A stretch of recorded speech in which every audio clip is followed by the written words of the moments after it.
استهدف هذا القصف العشوائي من طرف الجيش الملكي المغربي صباح اليوم بعض البيوت المتواجدة بقطاع المحبس، ومن حسن الحظ لم يخلف الهجوم خسائر بشرية، لأن العائلات الصحراوية التي كانت تتواجد بها رحلت إلى مناطق أخرى بسبب الحرب، مما دفع الجيش الصحراوي بمختلف كتائبه التابعة للناحية العسكرية السادسة للرد بقوة وبعنف، مما أدى إلى قصف 3 قواعد عسكرية مغربية من الفيلق 40 مشاة القطاع. زيد ثنتين ثانية.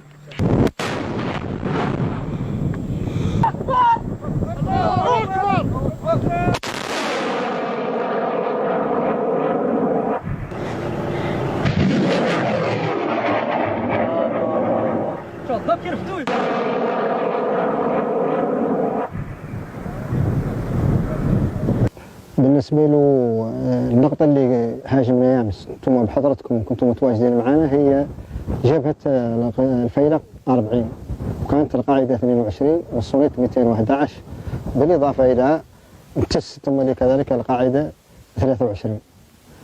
المعركة دامت تقريبا ساعتين، يعني يقول حد قصف غير يقول في الحقيقة هي معركة متواصلة تمت متواصلة لمدة ساعتين، ومن بعدين في العشية تواصلت، وفي الليل كيف حضرتوا وشاركتوا معنا فيه تم هجوم استخدمت فيه جميع الوسائل بما فيها المناطق الخفيفة ضد المغرب، الشيء اللي جعلهم على كل حال صابتهم الارتباك المتين، واللي ردوا من جميع الواجهات عشوائي، واللي قطعا لهم في العملية تكبدوا فيها خسائر كبيرة. والشكر قيادتنا السياسية وعلى رأسها الأمين العام للجبهة الشعبية ورئيس الجمهورية على أنه الشجاعة اللي قبضت قيادتنا السياسية في اتخاذ قرار الحرب، هذا كنا احنا بياسر من الصبر ننتظروه ونحن.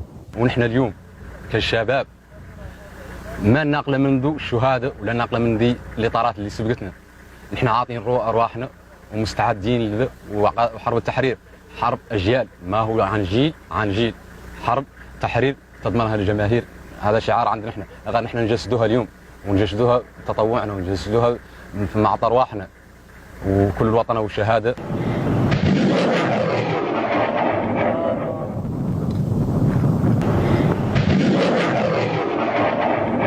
يومين كاملين والقصف لم يتوقف في كل الاتجاهات بين الطرفين بالقذائف العنقودية، قذائف الهاون ومختلف الصواريخ، مما جعل ساحة الحرب مفتوحة على مصراعيها من المحبس إلى القرقرات.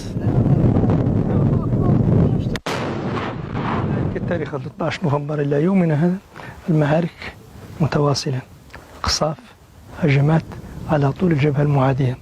طبعا الجبهة المعادية عبارة عن حزام دفاعي متصل طوله 2700 كيلومتر يمتد من جنوب المغرب إلى المحيط الأطلسي.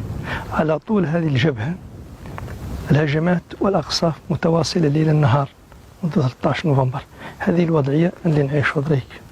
طبعا المغرب إلى حد الساعة يحاول أن يتكتم على هذه الحرب، يحاول أن يخفيها، يحاول أن يظهر أن المنطقة هادئة وأن ليست هناك حرب. مسافة قصيرة تفصلنا عن القاعدة العسكرية رقم 22 من الفيلق 40 مشاة، والتي تعرضت لقصف عنيف من طرف الجيش الصحراوي في حدود 11 صباحا من نهار اليوم، كردة فعل عن 60 صاروخا وقذائف الهاون التي أطلقها الجيش المغربي باتجاههم. الساعة الآن تشير إلى حوالي 10 ليلة، والقصف في كل الاتجاهات.